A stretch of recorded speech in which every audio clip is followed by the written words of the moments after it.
Hey, everybody. We have a great session today. I'm really excited to talk about the beauty world, the skincare world, entrepreneurship, celebrity, you name it. Barbara, Jamie, welcome. Thank you. Thank you for having us. I got to say, everyone's complexion looks amazing. I got to hear what you're doing, the secrets. I think we know. It's all BB. Yes. It's all about health So I skin. want, yeah, that works. That's simple, I guess, or simple to understand, hard to pull off. I want to start talking about what is the state of kind of the beauty world with COVID. I think we all know what's going on. People are wearing masks. We're not being social. Everyone's seeing each other like this on the screen. At the same time, I think there's a new renewed kind of focus on health, wellness, and well-being during these times. So kind of give me the lay of the land here. So yeah, I think you named it all. So people are now used to sit in front of Zoom. So first of all, it's important how they appear on their Zoom calls. So they pay attention to that. But at the same time, I think it's a total time of self-care. And I think people are very, very interested in how to take care of themselves, how to make them strong and the immune system boost and help them to really be healthy and strong enough to withstand aggressors from outside like viruses. So I think the audience or the people out there, they want to learn about how they can do it, how can they really maintain a healthy system but also healthy skin, obviously. And so we started really pivoting to talking to our customers, talking to people who want education. And I'm a doctor, and I wanted to help with the frontline workers in the hospitals. But my I think my doing for the community was to give education, and we started skin school and master classes and lives and FaceTime consultations and maskathons, and we did a lot of digital work to help giving the education, not just in the space of beauty, but also in health and wellness and in how to eat well, how to sleep. We partnered with a sleep scientist. I mean, super interesting stuff. Yeah, and it's awesome. Jamie, what's happening in kind of in the Hollywood world? You have a whole community that's used to being, out in front of the public, whether it's at events or in front of cameras. Like, what are people doing? What's the new trends with everyone kind of hunkered down and being introverts, I guess? Well, I think what's interesting is that BB and I, Barbara and I, spent the lockdown together. So it really was this sort of family experience where we were connecting with one another. It was all women in the household, kids, and it really isn't about a Hollywood focus per se. For me, as a storyteller, I found it, very challenging to be inspired by something that was of the surface, something that wasn't, in a time of, a huge political uprising, COVID, mental health issues, all of these different things. What was so nourishing about it was focusing on not red carpets and branding, but how do we uplift people in a way that is of service to them. And it was really fascinating because what BB has always done is focus on anti-inflammation, focus on the things that reduce those stressors to the physical body. And when we want to stay healthy and well, one of the most important things is the inflammation also causes stress and anxiety. So how do we keep cortisol levels down? How do we take care of ourselves in a way and educate and share that with other people to so that they understand how to take care of themselves. And again, in terms of a Hollywood thing, I make films because I just want people to feel less alone. I want to connect with people, and this was a beautiful way in which Barbara and I were able to do this together as sisters and as a family. Also, I think Outside, yeah, go ahead. Also lots of people we try, they're at home alone and they don't have a community or a family around them. And Jamie and I, we prepared the maskathon where we sent out thousands of masks to people, and then we gathered all together at an event and had lots of spokespeople deliver messages of togetherness and inspiration. It was very fascinating to see that coming together, despite the fact that everybody is like locked down and possibly at home alone. before COVID, kind of take me back. Let's just talk about the kind of beauty and cosmetic world, because I feel like of all these industries, it's been so changed and influenced by social media. I mean, between all these beauty influencers to at Forbes, we cover so many of these new companies that have kind of almost taken off overnight. We put Kylie Jenner on the cover when she was like the youngest billionaire from her kind of her makeup line, beauty line. Talk about how that's changed from the old school way of having maybe commercials and stuff for Instagram and social media. Like what is happening now in this in the world of beauty? The thing is, So is when that you go ahead, go for Jaime. it. From my perspective, which I know BB agrees with, beauty is something so much bigger than what it is on, again, the surface.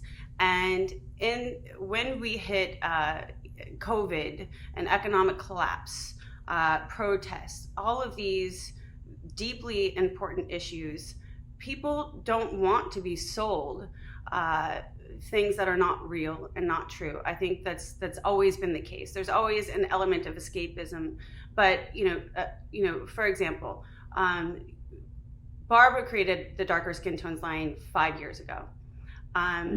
When BLM, the protests, when all of this was happening, you could see the beauty market trying to pivot in a way where they wanted to use, in my opinion, people's pain and oppression to sell things.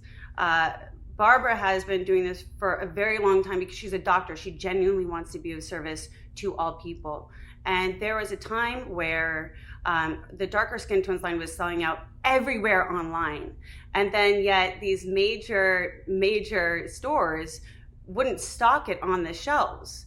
And at one point wanted her to change the name. And I went over to her hotel and I said, I want you to write an email to these people and say, let me just clarify with you guys. Are you saying that you refuse to stock my darker skin tones line on the shelves? Can you please clarify? And I said, they will call, don't pick up the phone, and make them put it down in an email, which they will not do. And then I suggest and invite you, BB, to say, if you refuse to do this, then I'm pulling all of my products out of your store.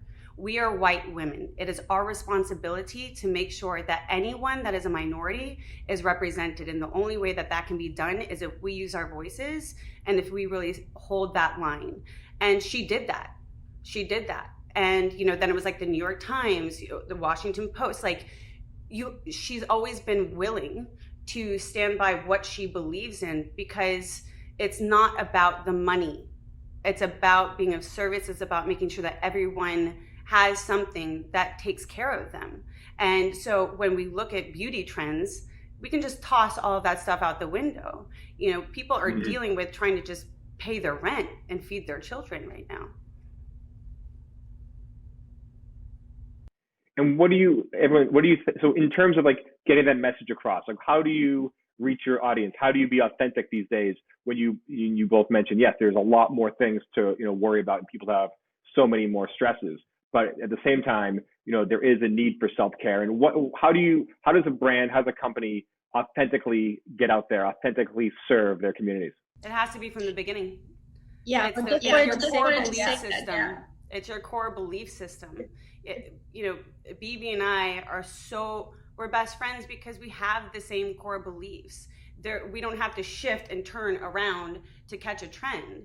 We've always had this message. This is who we are as human beings. But that's the thing, when I started, that's so long ago, there was no Instagram, there was no Facebook, there wasn't money to buy pages in Vogue or something. That was not like that. Today, you have the opportunity to build a brand super quickly because you can have a couple of influencers boosted out there. But you never paid anyone. You never paid anyone. Yeah, but no, I didn't, because it wasn't my belief. But I think the longevity of a brand and the longevity really relies on the quality of the product and your belief system and what your messaging is. And, we always about anti-inflammation and hydration, nutrition. And, often the skincare industry also follows these trends, and not every trend I think is healthy and effective. And I say these things. I'm provoking the skincare industry and say, no, I wouldn't use that on your skin because it causes inflammation. So that's not really great. And I think also, despite, what makes the most sense on trends and marketing and money driven, whatever, I think you really, as a brand, need to be authentic in your belief system, and you need to do the things which are right. And then you have a longevity, and then you get the trust of the consumer because they know, oh, this brand doesn't say it because they want to sell me another product. The brand says, actually, I shouldn't take that product. And they wouldn't do this product, even though it's a trend product, and they should be doing it because they would make more money with it. So I think that is really important. And that's why also I think if celebrities now bring out products, they need to have leverage with it. The products need to have a quality. Otherwise, they sell once and maybe, the value of a company is rising, but then further down the line, they won't sell it anymore. And also excess, right? I think that we are,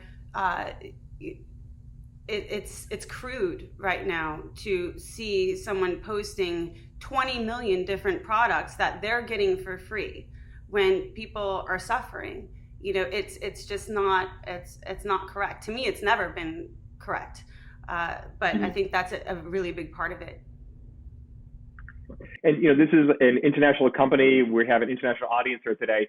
Are there differences when you're doing business and when you're trying to reach communities in Europe, in Asia, in America, in Africa? Is it very similar? Are there different strategies, different kind of values? How do you address an international audience when you're with such an interesting product?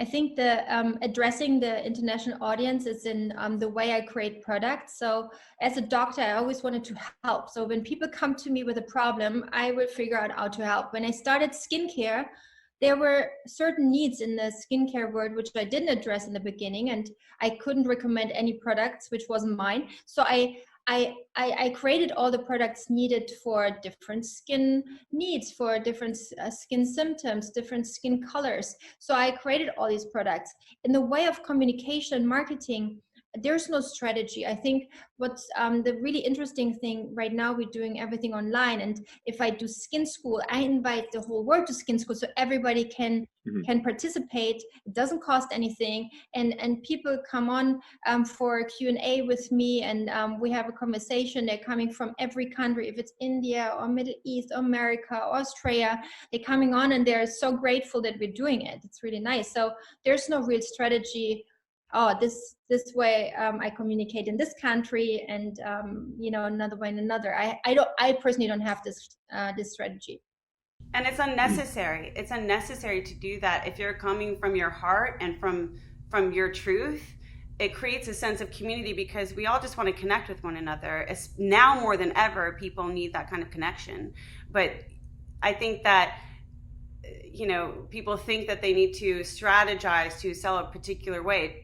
And honestly, if you're just really connected to what it is that you're doing and what it is that you're making and putting out there, and in a really truthful way, that's not even a strategy. That's what creates the abundance, and that ultimately is what creates loyalty. I have a question about business and entrepreneurship. I mean, Barbara, before you were an entrepreneur, you were a trained doctor and an orthopedic doctor, and Jaime, before you were an entrepreneur, you were in modeling, in storytelling, in movies and film. Tell me about that. Like, give me some advice to people that maybe want to jump into business or do a change or add something to their kind of normal repertoire. Like, tell me about that journey into entrepreneurship. I think you really need to be passionate about what you're doing. You need to believe in it, and you have to be willing to take risks for it and go through everything with your clear understanding what it is you're doing. And you shouldn't focus on a big quick success. So you focus on your passion. Don't focus on money, but you have to stay tenacious, and you have to really go for it, and then it works, because if you believe truly in what is, you're willing to take the risk and maybe invest money and take your own money, then it's right.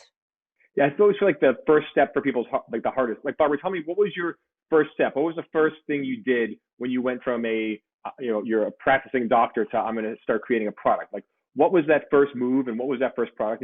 And how long did it take? Take me there for a second.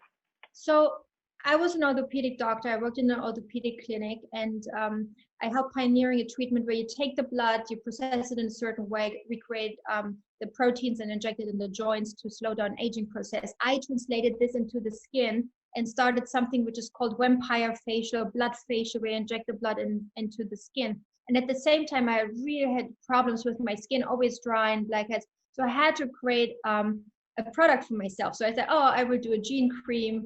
So I was a total scientist and nerd. So I created a cream which helped my skin. And all my patients started this cream as well. So they got addicted to it, but they wanted more. They said, oh, I need a cleanser. I need this. What do you recommend? So I couldn't recommend anything on the market. So I started creating products. There was not yet, oh, this could be a business. And, I would sell it to all the other people. So I basically just developed these solutions for my patients. And then all of a sudden I had a stock full of products, and I don't have so many patients to sell all these products. So what do I do with it?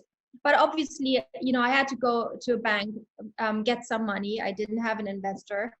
Every penny I earned with my patients, I put in this business. And I didn't have a business plan. I just went to the bank and said, that's what I wanted to do. Can I have some money? And it's interesting, they gave me the money. I never had a business plan. If you think about it, it's crazy. Yeah. So, but that's step by step. I think without really planning ahead, without really knowing what I'm doing, I didn't know about marketing, that I had to have a website, that I have to find retailers. I didn't know all this. I just found a solution for my patients. And how did you make these first creams and cleansers? Like, were you making it yourself? Did you hire kind of a lab to do it? Like, how does one start making, things for your face, especially when you're not even, you have no experience in manufacturing? So my grandmother was a pharmacist and my mom was a lab doctor. So I went to my grandmother and said, so because she mixed the creams for us, I said, what needs to be in the cream? So she gave me all the ingredients. I went to my pharmacist, we mixed in the lab. This was the first cream, the blood cream, and it's still freshly made every day in the pharmacy. And then for all the other products, I went to a company with a big chemist team, and I said, I want this and this and this in the cream. It's a company that was founded by 3 generations of women together, which is very cool. We got a few minutes left. Jaime, I want to talk to you, kind of spin forward here. Like, what is going to be, like, let's say this vaccine, let's talk post-COVID, the vaccine comes out in a few months and it's perfect and the world starts going back to normal. What are we going to see, like, from your vantage point in kind of in the tastemaker, the storytelling world? What's the culture going to be like for beauty and fashion and just, social? Like, what's the feel going to be? What has changed from 2019 to 2021 once we get the green light, so to speak? Hopefully we will be distilling down and be much more specific about what it is that we're creating, what it is that we're making, the stories that we're telling. During this time, I think that, the majority of people realize how much excess there is in the world, how much pollution, how much bigotry, racism, I mean, on and on and on and on. And the process of having to be inside and literally go inside of yourself and that self-reflection, I'm hoping that creates the space where we can really be specific about what it is that we are putting out into the world, with a greater understanding of what a gift it is to be able to be connected, to be able to go to a premiere, to be able to see a film in theaters, to be close to one another. And again, I'm hoping that we come forward into this in a more insightful way, and a more tender-hearted way, where people are more aligned with, what is it that I really want to create in my life? What is it that I want to put out into the world? And how can I, give that back through what it is that I'm making, or we are making, in a way that that is more cherished and valued. Well, that is the perfect, I think, note to end on. That went fast. So, Barbara, Jaime, thank you so much for joining us. Thank you so much for having us. Thank you. Welcome. All right. Well, back to Lisbon, to Web Summit, everyone. Thank you. Bye. Bye. Bye.